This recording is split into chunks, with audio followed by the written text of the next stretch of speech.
trash. I would like to deem this place New Africa. Yes, ladies and gentlemen, he's back.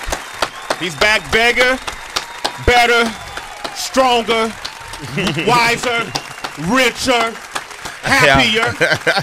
Absolutely. My man, the one and only, in my opinion, one of the most relevant voices coming out of today's society. Thank you. Because his agenda is strictly for the people. There's no lobbyists that's giving him money in his pocket. There's no political group that controls him. Nope. He's his own person, his own self.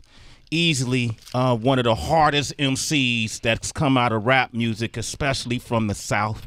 I remember when I first met him, I didn't understand fully or how much this man had to offer. And I remember the first time I interviewed him, walking away with, hey, man, that dude is special. That dude is a natural-born leader and a thinker, and he's thinking in ways that are outside of the box that I don't think we're thinking enough like. And now he came back and created this docu-series called Trigger Warning with Killer Mike. It's my favorite series on Netflix right now because it forces me to think, it forces me to look in the mirror, and it forces others, and it forces us to have this conversation. Yeah. All right, welcome him back. The one and only Killer Mike. Killer Mike! Killer! Thank you. Killer Mike. You know, you're the first host to ever admit like something I already knew, that like when I first came out, people were just like, they didn't see me as particularly special. You know, it's just like, yeah, okay, it's a little homie. But you just to say to people, it's not up to the world to recognize what you know is already in you. It's up to you to work your butt off to make them recognize. Oh yeah, man. I remember. I think the first time we talked was, did we do My Block? Was it? Yeah, I think so. With the My Block, and that we had a real conversation. Yeah. You know, on the mic. I remember walking away from that like, shit. I want to know what he's doing. Yeah. You know what I mean? I walked up. See, I don't do this.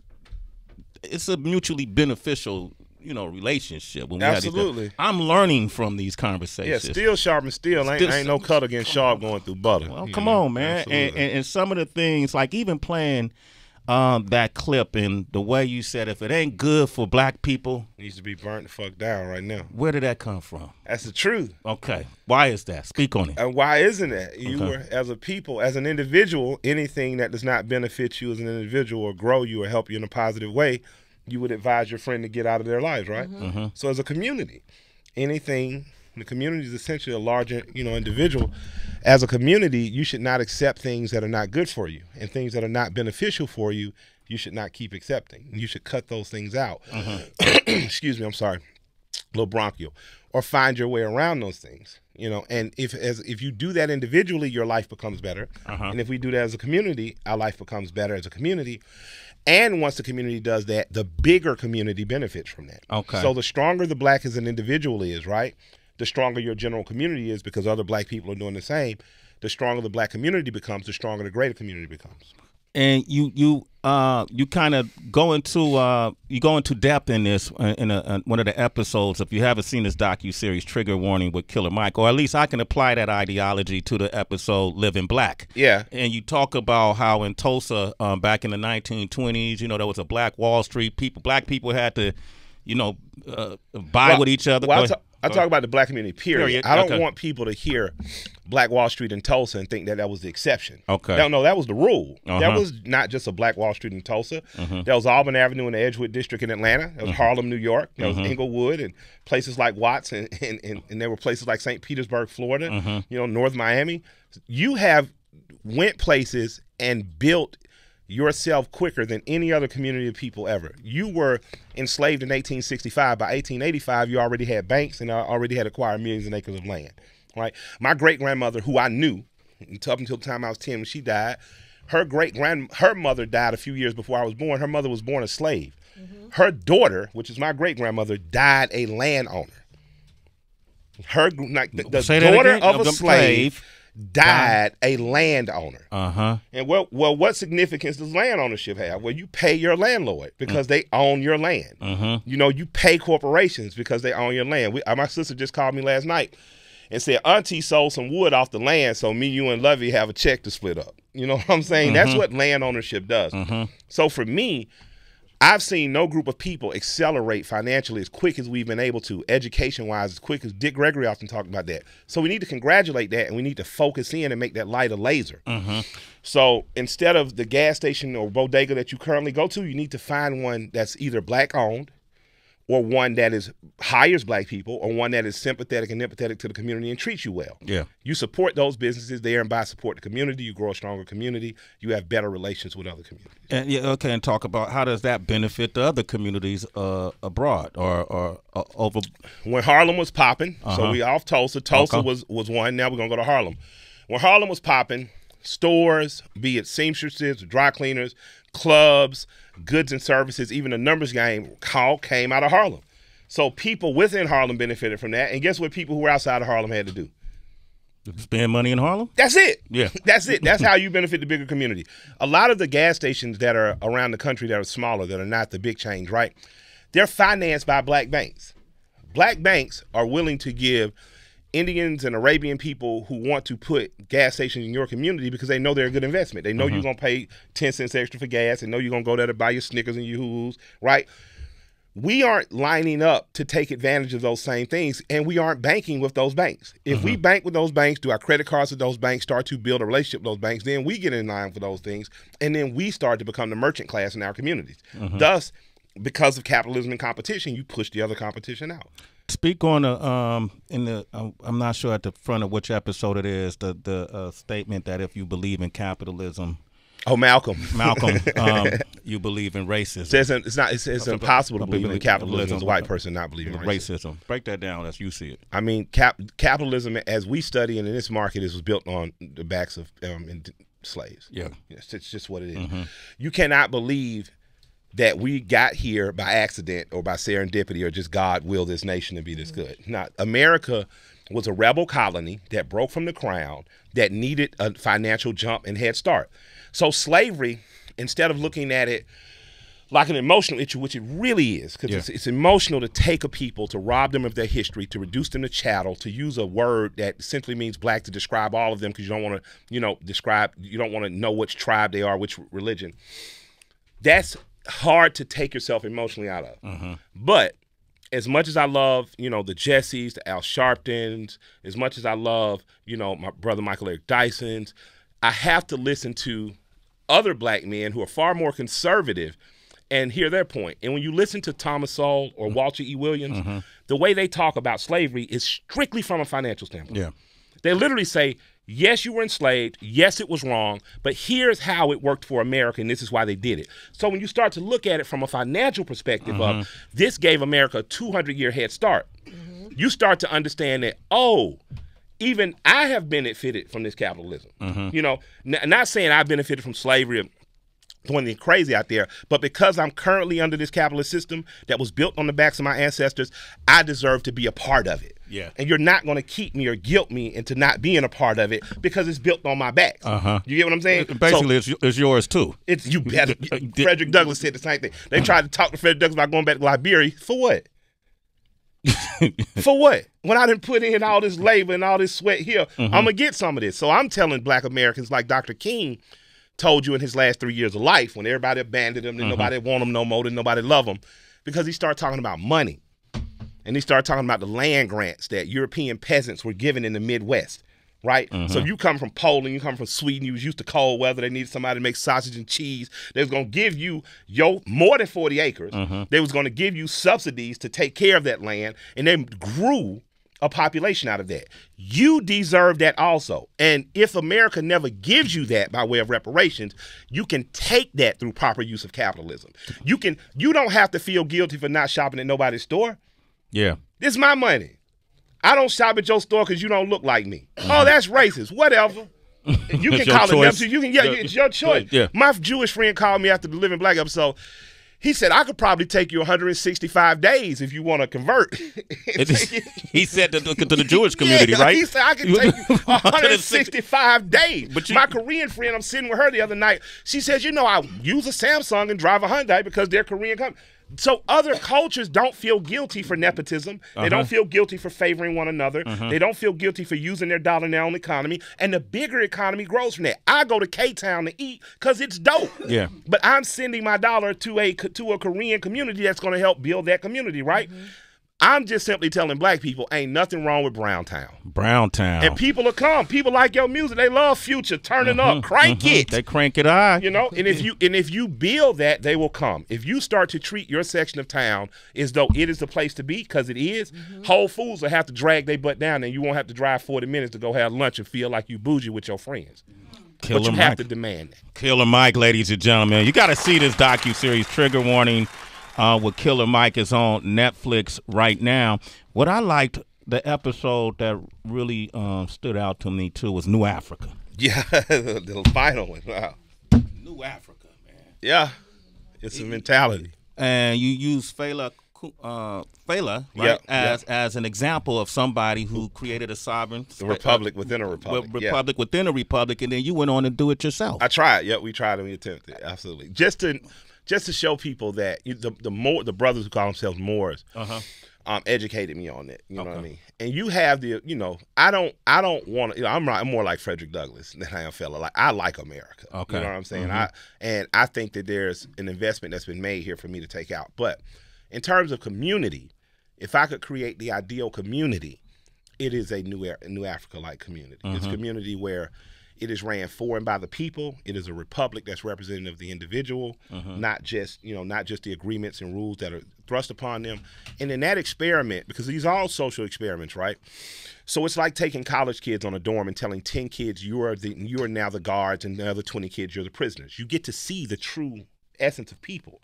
So the interesting thing about the New Africa experiment was the person who outside of the gates of New Africa was the person fighting against injustice and fighting against police authoritarian force. Essentially, he became the police within New Africa. Okay. And he so believed in the principles that he was willing to enforce them, right?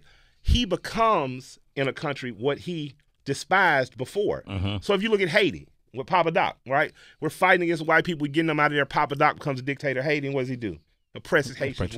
Yeah. You get what I'm saying? Yeah. So we have to start to see that in ourselves, and that way you begin to grow your perspective. Mario, who was in an earlier episode, who I didn't think I liked much because of the way he felt about a group of brothers starting to start this company, Crip-a-cola. Mario was the Latino kid? Yeah, he was a Puerto Rican kid. Said you were boxing them in? Yeah. Okay. But the more I got to know Mario, the more Mario went from being, I knew people were going to try to villainize him and make a heel. But if you look at the New Africa, when Mario was more of a patriot, he was the only person willing to assert his individuality. He's the only person really to stay in step with who he was, to say, no, I'm not going to just for get along's sake go along with what's said because I have these thoughts as an individual.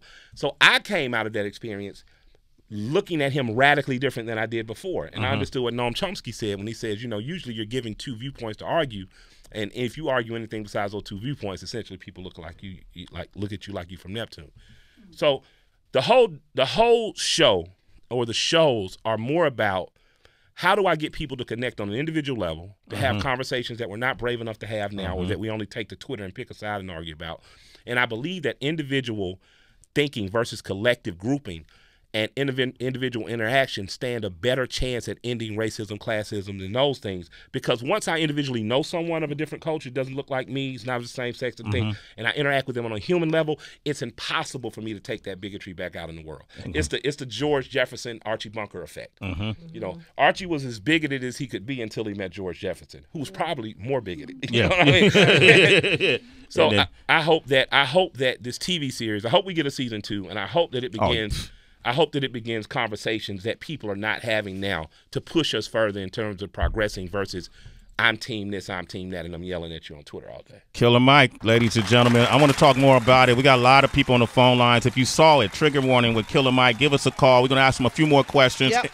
And we got the Crip-a-cola right here, right? Yeah, we do have Crip-a-cola in the house. Okay. Did I get to taste it? I mean, you can. They're warm. You can get ice if you like. But, yeah, I mean, we've been drinking them all week. My trainer's not going to be happy with me. Okay. We're going to get some ice. We're going to come back with Killer Mike. Sway in the morning. Shake 4-5. Killer Mike, ladies and gentlemen. We got Kevin on the line from Georgia. Go ahead, Kev. Kev, what's popping? Hey, what's up? What's going on, y'all? What's going on? Hey, I wanted to highlight Killer Mike because my uncle was one of those episodes, the Crip-a-cola and the Blood Cola episode? The B-Pop, yeah. That's my uncle. Which one? Yeah, the episode where y'all was trying to get the loan, that was my uncle. Oh, man, he's a good man, man. He's a good man, man. Yeah. He's contacted me since then. We've chopped up. He's a good man. All right. Yeah, but my question is, down here in Atlanta, right, you know, I understand all of these business out here, I go in there to get some wings. There's a Vietnamese man selling wings to black people. Yeah. And I'm trying to figure out how out here in Atlanta, all of these businesses are mostly owned by foreigners and selling it to us. Well, are you in Atlanta or are you in the suburbs? I'm in Atlanta. I'm outside of Atlanta. I'm actually in Fairburn. Okay, that's what I was going to say. You're not in Atlanta. If you wanted black wings in Atlanta, you go to Sandtown on Campbellton Road. You go to Pizza Bar on Camp Creek Highway. You go to the black-owned J.R. Crickets on Cascade. There are a lot of places inside of 285, inside the city of Atlanta, for you to go. Outside of Atlanta becomes a little more difficult, but there are places outside of Atlanta too. And I say that not as a shade, but to just make a distinct. I'm from Atlanta. Me and T.I., we're from inside 285, from one of the 6 zones. Then you have metropolitan Atlanta, which includes Fairburn, Douglasville, places like that. So all of the sprawl that's happening in Atlanta amongst economic empowerment may not have spread out to the suburbs yet, but if we open a wing spot out there to get there. And I do know in Cobb County, there are 2 J.R. Crickets that are owned by black people, and I do know in places like Douglasville and up in Gwinnett, there are black-owned wing spots. I'm sorry there's not one in your community, but I hope someone gets inspired to open one. I think one of the most impressive things. I'm trying to push the Meek Mill challenge, that's all. I'm trying yes, sir, I'm with you. I'm with you, brother. I'm with you. You know, black people because a lot of black people that got bread out here, and we trying to open up these businesses. That's absolutely, all. Brother. Absolutely. You're on the right track, Kev. I'm so impressed by Killer Mike because I know that he partakes in marijuana. Absolutely, I smoke dope daily. But this memory he has right now, is this not blowing your mind? It's unreal. It's unreal. Yeah. He like, where you live? All right. Okay, let me break that down for you. J.R. Crickets. Jacob is in Seattle. Go ahead, Jacob. Jacob. Hey, how's it going? Peace. Mike. Hey, so I got a question. So my half brother is black, and all throughout my life we've been raised together. And everywhere we've gone, people look at us different. We went to a private school, and all these white folks, my own race, is looking at me different. Yeah. And trying to figure out why I associate myself with him. Yeah. And a majority of my friends are all black. And I just want to know, why do you think white people look at people that associate themselves with black people? Why do they look at us weird? Man, I don't ultimately know each individual reason. What I do know is the greatest robbery that racism does is it takes black people. Dr. John Henrik Clarke said that the most tragic thing that happened to African Americans, period, or blacks in the diaspora that slavery and stuff happened to, is that to be taken from the respectful discourse of world history, right? To have that robbed, so your humanity is robbed of you. Another very tragic thing about racism and about privilege is it teaches you that somehow you're better just because. So it doesn't just teach you other people are worse somehow. You're better just because. So why would you associate with someone who isn't like you? So if you learn about the American Revolution, you hear about it from the romanticized version of we were a rebel colony, we broke away from the crown, we did our thing. You're going to think in terms of a white Anglo-Saxon Protestant person, we did that. So if your teachers aren't wise enough to tell you, well, the first person to die on behalf of this country was a black man named Crispus Attucks, you never see those people as equal. So you grew up in this bubble where you're robbed of the full information that'll get you to appreciate people, period. Yeah. Right? If you love railroads and you don't understand that Chinese workers worked at an underpaid or at virtue indentured servitude to build those railroads that came out of the West, you don't have the proper appreciation for the Chinese people out West that you should have. So for me, if we teach world history and American history in a truer way, then you begin to get a real appreciation from top to bottom. Now, the truth of the matter is racism in terms of our numbers and bigotry haven't changed much in 40 or 50 years. So there's some security in thinking I'm superior. Like just like all black folks think we can dance, rap, and sing, right? A lot of white people think simply by being born, like Jeff Sessions said, that white history is a part of American law history. You think simply because I'm born, man, I'm on the right side of the law. So probably what history courses has robbed us of, what racism and bigotry have robbed us of, is not just black people and our dignity and our humanity, but it has robbed white children of the ability to learn that other people are equal to you by their, not only the character of their self, but by the deeds and action they've done on behalf of this country and the world. That's absolutely.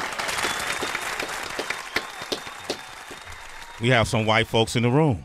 Yeah, I like him. I fuck with white folk. My rap partner white as fuck. Yeah, he really is. He's funny as hell too, by the way. LP, shout out. Oh man, he ate that fucking lobster on my head. When y'all hear this, even wonder when you hear this, does that what is that like? What do you think when you hear him say that about how people are taught or programmed? I don't know, man. I think it is God's will. Same way people learn how to. They're better athletes born. People are born in different ways. I wasn't born a Kardashian. I'd like to be one, but I wasn't born one. If I was born one, then maybe I would think that certain way. There's a lot of situations you're born in. You can either get up and get out and do what you got to do, or you can sit there and wallow in a victimhood. So, what's the God's will part mean? I don't understand it. Meaning, you were born how you were born, and what you do with it is what you do. You mean your skin color?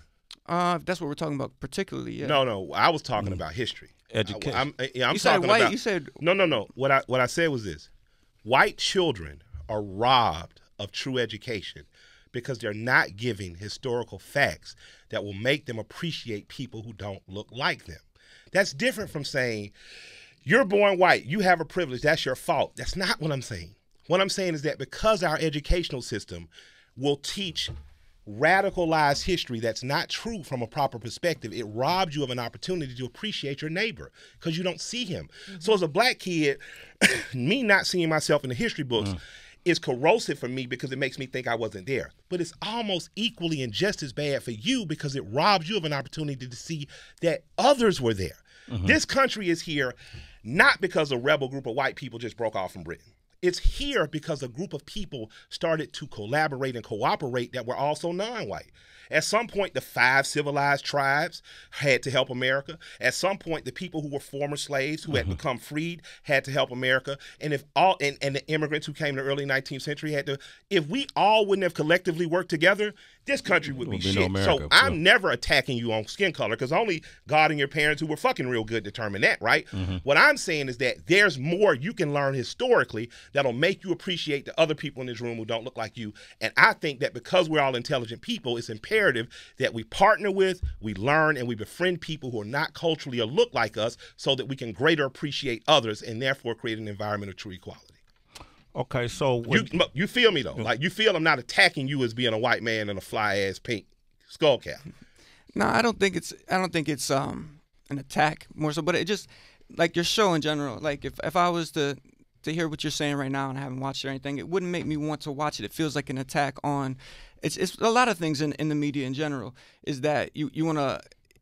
Why do I want to sit through a comedy show where it's going to be like this? But you haven't watched it. Well, that's what I'm saying. But it doesn't make me want to. Even the things that you said today, it's almost like a segregationist kind of mentality. You're just saying I don't want to learn at this point, though. Like, because what I'm telling you as a black child, I've had to learn segregational history. And then I had to let my own curiosity take me outside that history and find myself and to befriend instead of confront. See, I double back around to my white friends and say, no, we were there too. Look, see, this is Christmas Addicts. These are the blacks that chose to fight for the Brits. These are the ones who fought for the Americans. We've been here. And that's giving you an education saying all inclusive. That's not the same thing as saying, it's your fault, because that's not what I do. What I do is say, hey, this is just the truth. Now, after you get the truth, you do what you want to do. And I understand how hard it must be to be a white man. Now, being a white man should be the most fun club in the world, right? You should be able to fuck who you want to fuck, make all the fucking money, be a millionaire, patriarchal society should rule. And right now, y'all getting kicked in the nuts. Everywhere you turn, your women mad at you, black folks mad at you, fucking Latino.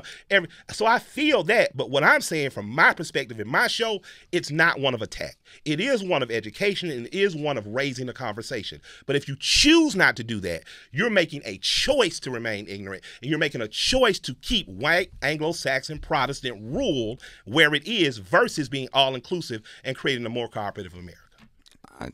I agree. I do like to take in as much information as possible. But so you got to watch my show. Yeah, you got to watch it. I'm talking about on the entertainment value. If I want to sit through something, I'm going to sit through something that is going to berate me in my mind, but if I haven't watched it yet. So you don't listen to rap music? I do. Because we talk about crackers all the time. I know. And it so you don't listen to rap, or you do? No, I do. Because if you listen to rap, you listen to something that berates you. I listened to rap since I was 5 years old. So it's not true that you don't listen to stuff that berates you. It always bothered me, the politics of rap. But you still listen to it. Yeah, because I'm a more so of a, why a won't beat you watch person. my show? I'm a beat person. You know so you just listen for you don't see race. Exactly. I got you. Well, how about let's do this? Why don't, when you come back to NY, you can watch the show and just call me. I'll give you my number. You wear a pink cap. I know you like Cam, so just hit me and tell me if you like the show. Let's do that. I will, for sure. All right, love and respect. All right, I like it. And that's what the show is all about. Ain't that what the show is all about? It's just about conversation. I don't want him to lose, and I don't want to lose. I want us to win and grow. Yes. I'm an American. I like this country. I like capitalism. I'm like Frederick Douglass. You ain't kicking me out. I done gave y'all this free label. I don't want white men. That's why I went on Joe Rogan's show. You got to reach out to the people who you got most in common with. I fish, I hunt, I shoot shit, kill it, eat it. I drive fast cars. I'm essentially I'm an old white man in a black kid body. I like muscle cars, like Hooters and shit. So I got more in common probably with some guy walking around the floor of the Hot Rod Nationals than I do some of my brothers walking through for bottle service. But I want us to understand that we have more commonalities and differences, but that only happens if it happens from both ways. I know white history. I don't need White History Month because white history's taught every single day. Black History Month is for white people. You guys should be out there in fucking Kente cloth, going to the Schomburg Museum, and understanding how our history is tied and related. Without Mali, you never have Greece. Without the African Orishas or the gods or the different personifications of God that the Greeks learned about in Timbuktu, you never get Zeus and Hercules. You never get Horus. You never get Jason Zilli. You never get these cool-ass action movies that come out of that. But if you don't know that, you don't appreciate that, you don't appreciate me. I already appreciate you. I appreciate the fucking shit out of white folks because I know you. But if you only know me through rap music, you don't know me. You got to know Dr. John Henry Clark. You got to know Shanti Diop. You got to know Dr. Ben because these people, noticing I'm not talking about people who are inflammatory, who gonna talk bad to you. I'm talking about people that put us in the proper perspective in world history so that you understand you're as African as I am. Why? Because all humanity comes out of Africa. So you have as much to learn about Egypt and Kemet and the South Sudan as I do. And the quicker we get to that point as humans, the more we progress quicker. The more we're able to progress by leaps and bounds instead of these inkling steps because my feelings got hurt. My feelings get hurt every time my wife tells me I can't say bitch. You can't say bitch? Hell no. Not unless we listen to a Too Short record, because that's not my fucking word. I'm not a woman. I ain't suffered through what she suffered through. She told Dick Gregory, you said it to me again, I'm going to push your old ass down. She said that to Dick. And was dead serious on that nigga. You know what I mean? I love him. He was our friend for the last 3 years of life. And nigga didn't say bitch no more. So I feel I can identify with white men. I grew up in Atlanta. I grew up in an all-black city, all-black police, all-black. So I understand what it likes to be insulated in one's culture. But I never shunned learning true history and the value of others because I understood from living in an all-black society, blacks can be good, blacks can be bad, politicians are bullshit, whether black or white, police are going to kick my ass no matter what color they are. I started to understand that I see the world from my perspective, but there are other perspectives. And that's all I want the show to really do, to introduce other perspectives and for us to have conversations like this afterwards where we're not yelling at each other, but we're seeking true understanding for the growth of the overall community. Killer Mike, ladies and gentlemen. Trigger Warning with Killer Mike on Netflix. Man, I appreciate you. I love and appreciate you guys. Come on, man. Season 2 is nothing. Season 2 got to happen. We got to get this Netflix. Come on, let's get this season 2 popping. He got an automatic network. He could promote it everywhere. Come on, Sway no. Sway no, goddamn it. Sway no. Man. Come on, it's a leader right here. Y'all, appreciate you. Keep doing. Stay the course. Thank you. I appreciate you. Course, brother. Love and respect. Shay, tell your wife we love her too, all right? Shay, wake your ass up. We love you. Okay, cool. Wake up. And then also, we're going to come right back and Sway in the Morning, Shay 4-5. Hashtag that hoe, no love, hardcore, backseat.